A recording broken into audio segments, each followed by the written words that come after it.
something as I was praying, God led on. And I had read a book probably 20 years ago, and I had to go back in my library and find it to make sure I was sharing the right illustration on this.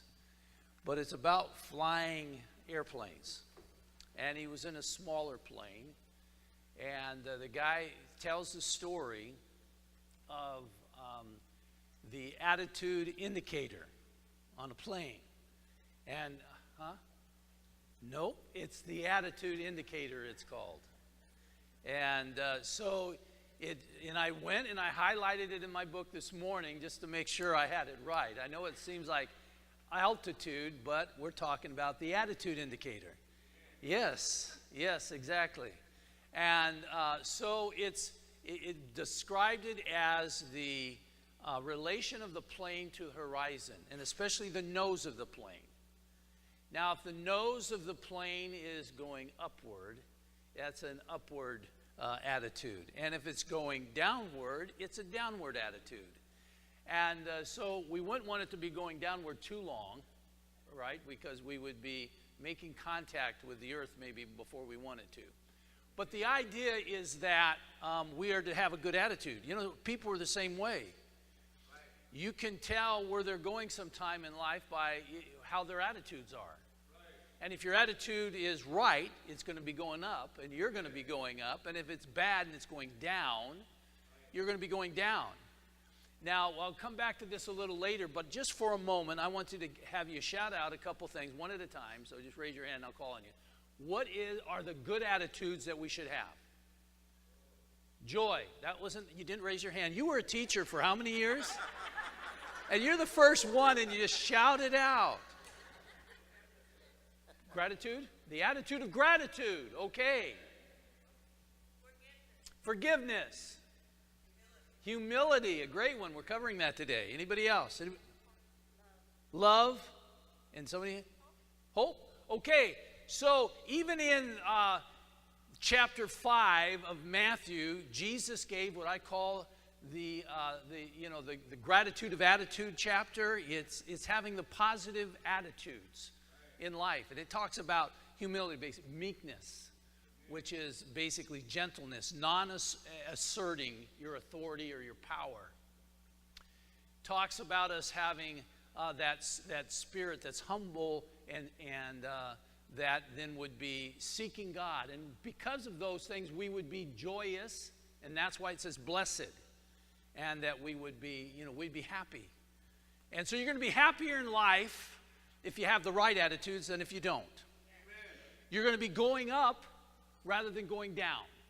And so we want to talk about that and kind of focus on the positive ones today. And I wanted to start in Philippians chapter 2. Verse 5 says, "Have this attitude in yourselves, which was also in Christ Jesus." Let's read all the way through it, and then we'll come back. "Who, although he existed in the form of God, did not regard equality with God a thing to be grasped, but emptied himself, taking the form of a bondservant, and being made in the likeness of men. Being found in the appearance as a man, he humbled himself by becoming obedient to the point of death, even death on a cross." Wow. Let's go back to verse 5, the attitude. The word attitude has the idea of mind. Probably two. It's a compound word, and both words basically have the idea of either mind or thinking. Let me read what Webster said of it. Webster, in Webster's dictionary, he says, it's a mental position. Attitude is a mental position. It is, or you'd say, a state of mind. KJV, King James Version, translated as mind, and NASB as attitude. And you might say that it's a mindset. One of the important things about this word, as it is a verb, means it takes action. This is not just some concept, a person, place, or thing. It's a verb, say take action. What is the action? The action that we are to take on this is that we would have a right mind. Your mind needs to be in the right place. We all know that if you wake up in the morning and you're grumpy, you know, you're going to have a tendency to act that way and function that way throughout the day. You know, if you go to work with a bad attitude, you're going to function that way. But if you're approaching things in life positive, and you're approaching things good, and you're approaching things mainly, as we're talking about as a Christian, and you know that God can be in this thing, you know you're going to be more apt to do better that day. You're going to see things better. You have a bad thing happen, sometimes you can see it more positive, right? But when you have a bad day, you have one of those bad hair days, you know, that you start seeing everything bad. Zig Ziglar called it stinking thinking, or garbage dump thinking. And we need to stay out of there, and you need to move. You need to catch yourself. All of us have those moments. We have problems, so we need to catch ourselves in it and make a decision promptly to change that. Because it's going to change whether you're going up or going down. Now, there's something about going up, though, that's very important. Going up is harder than going down. It's easy to kind of go with the status quo. It's easy to be going down, but it's much more difficult when you start climbing. It's more strenuous. It takes some energy. It takes some work, but that is where the victory is. And so we want to keep going up. Now, the other thing important about this word, have this attitude in yourselves, is this, is that it's present tense in the original language. The big thing that surprised me is it's passive, and thirdly, it's imperative. So all verbs have 4 different modes. There's one of the 4, and imperative means it's a command. So this is not optional. God didn't say, well, you can have a choice if you want to be thinking bad. He says, no, here's a command for you, be thinking right. Be thinking good.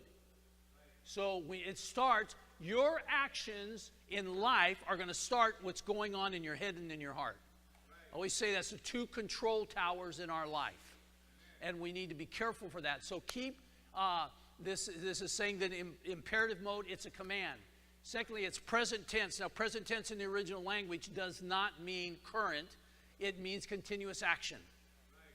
And so this is something you have to watch all the time. And it's a danger we have in church sometimes. We make a decision at church, or we hear something, we're in worship, we have a great time, and then we let it fall again by not taking proper steps and having action steps in our life. Because we think, well, I made a decision yesterday, so I'm good today. You could make one this morning and have a bad afternoon if you don't watch. And present tense, continuous action, be having a good mind, having a good mindset, having a good attitude. The other thing, though, it's passive. And that, in one sense, is kind of strange, but in another sense, it can be a blessing to us, because the passive means we don't take so much action as we receive the action from God. So a lot of times you and I know as you walk with Christ, you start down a bad path, and then the Lord begins to speak to you. And you know what you should be doing right. That's when passive means you yield to it. So we yield to what God is saying. And you know what I'm talking about. We've been tempted to sin. We have been going down a wrong path. We feel yucky. And we come to that point that, you know, God begins speaking to us and we know better. Matter of fact, we notice one thing sometimes. We see how we're affecting other people. Have you ever done that? Yes. And you said something, and you start seeing their spirits go down. Right. And you thought you'd give them your 2 cents worth, and then they start giving you 4 cents. Right. You know, or a quarter, and you want to take it back. Well, man, this attitude is so important, because you're either going to soar with the eagles, or you're going to roam with the turkeys. So let's get up there with the eagles. So have this attitude, have this mindset in yourselves, which was also in Christ Jesus. Listen, we don't have any better of an example than Christ, right? What a great example we have in life.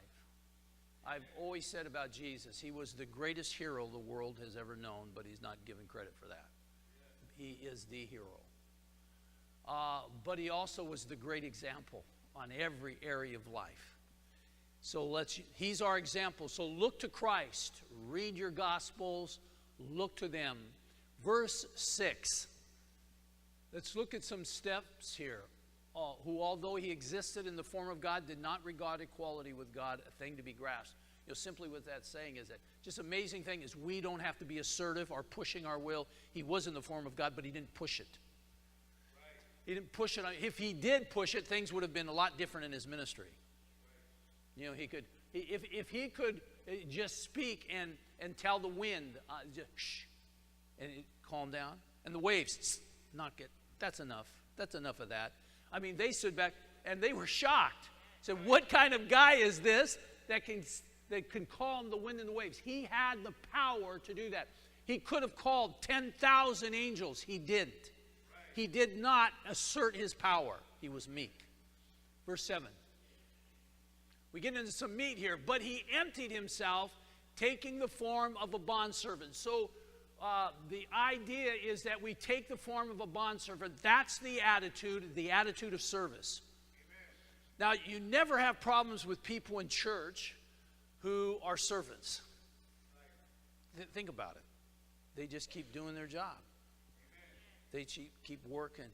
They just keep serving God. This word bondservant, the word bond is where they're putting in that idea here of more of a slave. See, the word here actually is the word of a slave.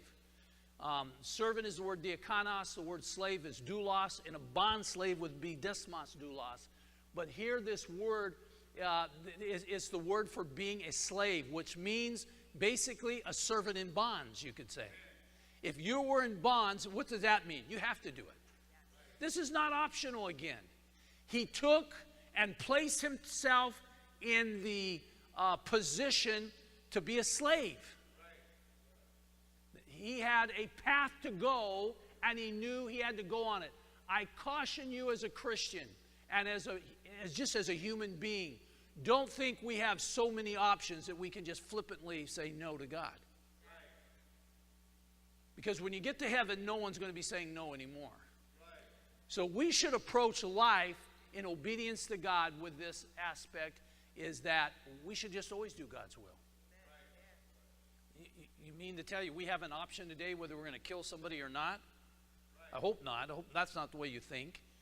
You really should have no option. You should be able to have drawn some lines, right? We all have. We have drawn some lines that we say, I will never cross over that. The lines are getting blurry now in society. The moral compass has been lost. The lines are actually disappeared and people are stepping over them like crazy because they don't even recognize them anymore. Well, we should have lines that should never cross over. He took on and he put himself in the situation that he took on humanity. It's called the hypostatic union. He was the God-man. And that alone was a big step. And then with that, he becomes not just a man and puts himself in the human flesh, but just imagine this, he became a slave. Kind of the lowest you can become, right? You're someone's slave. You're in bondage. And so he became a slave. Now, how did he do that? Here's a big step now. So one of the things is we should all have that attitude, and remember our action starts from our attitudes. It starts from because attitude is a mindset. Okay? So the way we think as a man thinketh, so is he. Right? So here now, we should be a servant. Now, how do you get that point of being a servant and having that right attitude and having that right mindset? Look at what he says. But he didn't take equality with God. He didn't do all this. But what did he do? He emptied himself. Probably a great step for us, we could say, is we need to empty ourselves. That's a struggle. It's a struggle with our flesh. It's a struggle with our will. Sometimes we always want maybe a little more. Sometimes we have these things we've always wanted in our life. God may not want them for us.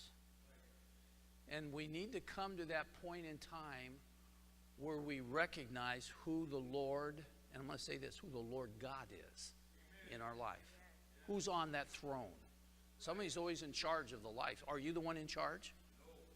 Or are you saying, Lord, I'm ready to give you the reins. I'm ready, God, to let you be in charge. I'm ready for you to be the boss. And I'm going to listen and carefully take steps daily to do what you want to.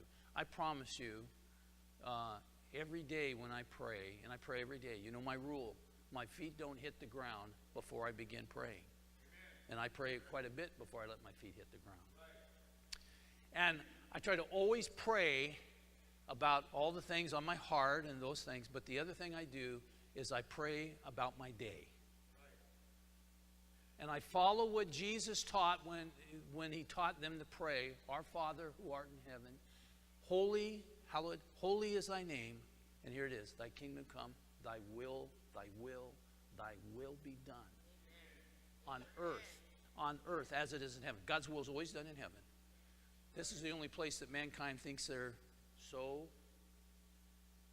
big, or they can do what they want to do. They're adults now. I've had people say, I'm an adult now. And I think sometimes you're kidding. But I pray every day as I plan through my day in prayer. Lord, okay, this morning I prayed about preaching, that only His will be done. None of my words, only His words. And so I pray through my day, and the difficult things I really pray about sometimes, thy will be done. And because I want to get my life and my mindset in that frame that whatever happens is God's will. In everything give thanks, for this is the will of God for you in Christ Jesus. Tough thing to do, right? Because what do we have to do? Empty ourselves. We have something wrong in the cup. You know, you ever go about ready to take a drink and you look at it and there's something wrong in it and you pour it out, wash it a little bit, put the right stuff in, right? I mean, I do that all the time. You see a little bit of milk on the bottom and I just want fresh milk, pour it out and start over, right? Have you ever done that?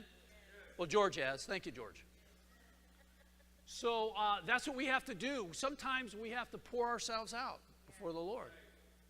That's what, deny yourself, pick up your cross, and follow Him. We have all of these different metaphors used or analogies, and we need to realize sometimes the one who gets in the way the most in our life is us. We always want to blame and point the finger to other people, but sometimes it's really us that's in the way. So we need to empty ourselves. And verse 8. Being found in the appearance as a man, he humbled himself by becoming obedient to the point of death, even death on a cross. So he humbled. You remember what the word humble means? Yes, be low. When it says Jesus rode in on a donkey, lowly, it's the same word for humble. It's the same word that you translate. And, he didn't ride on the stallion that was the coolest horse. He could have had one. He could have, had Pegasus or something. He could have flown in with that dude, right? But he did, He could have impressed everybody with his ride. And he could have pranced. He could have turned sideways and, I'm coming. He didn't do that. He came in lowly on a donkey.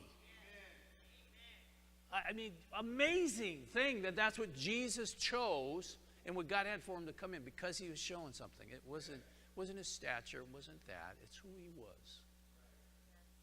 And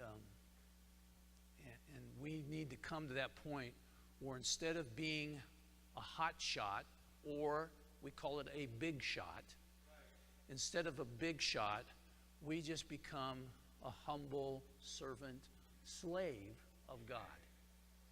Because we should be doing it. It's just that we should be. We're actually commanded. And he gives us examples. When he washed the saints' feet, what was that all about? He said, listen, if I, your Lord and Master, can do this, shouldn't you be able to do it? So that was humbling again, right? I mean, just think of it. Have you ever washed other people's feet, by the way? Have you ever did a service doing that? I did it for my youth group one time about 100 years ago. And literally, I think it was 50 years ago. But I washed their feet, and it was kind of weird. It's kind of actually weird playing with their feet, you know. You kind of feel a little funny about it, you know. And I wasn't tickling them or anything, but it's just a strange feeling. And it's strange to have that reverse and have people wash your feet. You kind of don't like it. But we become a servant, and to do that, we come humble. We are not assertive. We are not pushy. We're not thinking, well, we're so important, they ought to be listening to us right now. And that's why we have conflicts sometimes in arguments, because we think we're the big shot. You're not the big shot, you're the little shot. And there's times that God calls parents to assert themselves over their children, time that God calls bosses to assert them, because they're supposed to. That's why they have that position. God puts us in that position sometimes, but generally, you know, some of the greatest leaders were humble. Who was the meekest man at that time on earth? Who was he? Moses. It speaks of him. He says, and Moses was the meekest man. And yet he was ruling, leading 2.5 million people maybe. And by the way, the word ruling in the original language is basically the idea he was in front or he was the first. It doesn't have as much a meaning as we think of the idea of ruling. And so we are to humble ourselves and become obedient. Okay, that's another step. I'm giving you actually action steps right now to have the right attitude. So we take and we say, okay, I'm going to become obedient. What is obedience again? Hupakuo is the verb form of it. This is hupakus in this word, verse here. It's the noun form. But it means to, we listen and come under. So we come under what we're told. We come under what we heard. If you're not listening well, and a lot of times if you heard somebody say, well, I didn't hear you say that. Well, that's actually part of being disobedient. Because if you're a slave, you're supposed to listen to what's being said. The person in authority, we're supposed to be listening to what they're saying. And we place ourselves under it then. So hupakuo is actually to listen and be under. And so he says he became obedient to the point of death. Wow. All the way to death. We have a hard time getting our kids to clean up their rooms. You know, we tell my grandkids now, clean up your room. Like, it isn't going to happen. Okay, you know, they have a habit of stuff falling on the ground around wherever they're at. I mean, it's like Charlie Brown sometimes, you know. So we say, pick it up. And they want to pick up a couple of them, you know, but they won't complete it. Jesus went to the point of death all the way. So he's our example again, and we can learn obedience. And how we learn obedience is see how Jesus did it. He went all the way. He completed it. Hurrying along, we're running out of time. You've been listening very slow today. Philippians 4:8. We're going to jump there and just conclude if we can. Take a minute, though. Finally, brethren, whatever is true, whatever is honorable, whatever is right, or just, same word, whatever is pure, whatever is lovely, whatever is good repute, in other words, of good report, if there is any excellence and if anything worthy of praise, dwell on these things. What you do, you dwell on. You know, we have to catch ourselves, right? Because I catch myself sometimes getting involved in that stinking thinking thing. You know, you start griping in your mind, or you start thinking bad, or non-productive thinking. I start thinking sometimes, I catch myself and I say, okay, does this solve the problem or make it worse? Are you focusing on something that's wrong, or are you focusing on the solution? Because we can all find the thing that are wrong and probably come to at least some level of agreement on what's wrong. The issue is, can we come to and focus on the things that are right and the things that fix things and the things that lead us to the next level? And remember, those things are going to be harder than to think about the negative and to make plans to do the positive. It's going to be harder. It's like a garden. Now, I usually have a garden. This year, I'm swearing off it. given up this year. The weeds are growing well. But when you have a garden and you don't even have to try to grow weeds.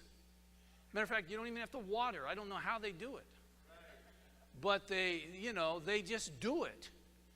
And the slugs and the snails and the gophers, I have over 10 acres, and I'm telling you, those gophers, they don't get the weeds. They go after my plants and trees. They killed about 9 of my fruit trees last year. I had over almost 80 fruit trees. Now I only have about 70. And I'm just telling you, they get my trees. So I built these cages, metal cages around them and my kids, if there's a gopher out in the evening, they say, "Grandpa, get your gun." But they're always getting the good stuff. It's this war that goes on to do good. It's this war to climb and have the right attitude. It's going to be that. And to think on these things is going to be a challenge, but that is where we put our minds. So where's your mind? Where's your mind at? What are you thinking about? Are you thinking about the positive things? Are you positive or negative? Are you optimist or pessimist? And you always can tell sometimes the pessimist that is disguised as an optimist. He says this. He says, "Well, I'm a realist." Have you ever heard that one? Yeah. And we know there's trouble, but let's get positive and solve it. Problem, it can only be that step to to seeing that there's a solution and it's an opportunity to correct things and get things right. So this is telling us to think on these things and do the things that are right, to develop positive attitudes, an I can attitude, and take those challenges and soar higher. Have you ever noticed kites? Have you ever flown a kite? You don't stand facing the wind and try to put the kite up that way. Okay, the kite goes, and we're assuming it's coming from that area in the back there where you said, and the wind blows, and the stronger the wind, if you have a little breeze, have you ever noticed the kite doesn't go up? The challenge of a great wind sends the kite higher. And the shape, the form, and there's some things obviously tied to that. We tie a tail on so it doesn't go crazy on us, right? But it's the contrary winds that make the kite fly the highest. And if you'll think of the great stories in the Bible, they're the contrary winds. They are the David and Goliath. If you don't have a Goliath, you don't have a story. If you don't have Daniel and the lion's den, if you don't have the lions, you do not have a story. If you don't have Pharaoh chasing him at the Red Sea, and that you don't have the great victory, that there's a whole chapter they sang a song and praised God for his deliverance. If you don't have those problems, you don't have the victories. And we just don't want the problems. But that's where you're going to soar. That's where your identity and this character series, I'm sure they have to mention this some, because if you don't have those, you won't soar.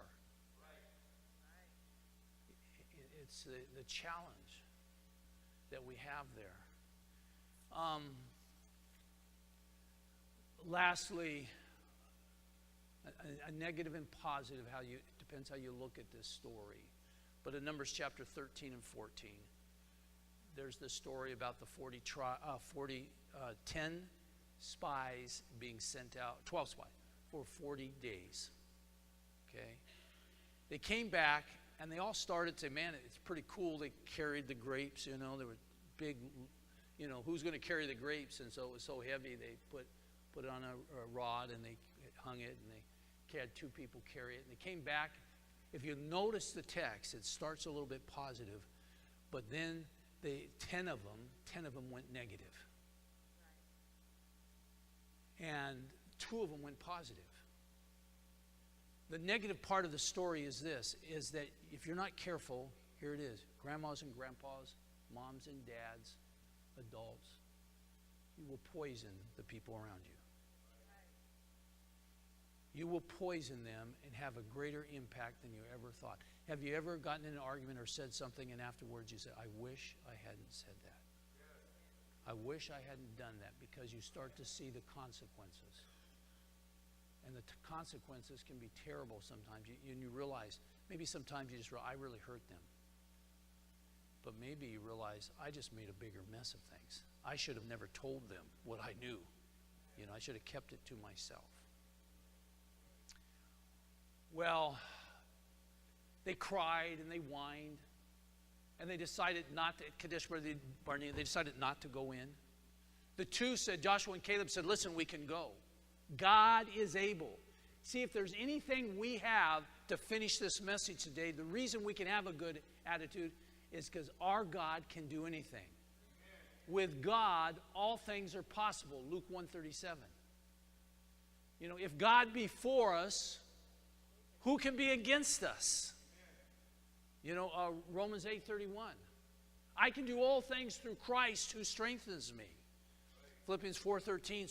So it's not that we're just going out and supposed to face the lions by ourselves, or the Goliaths. We have God who gives us the empowerment to perform.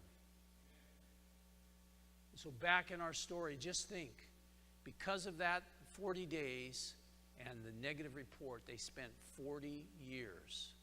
They impacted, they poisoned their nation, their people. They poisoned them and had consequences for 40 years.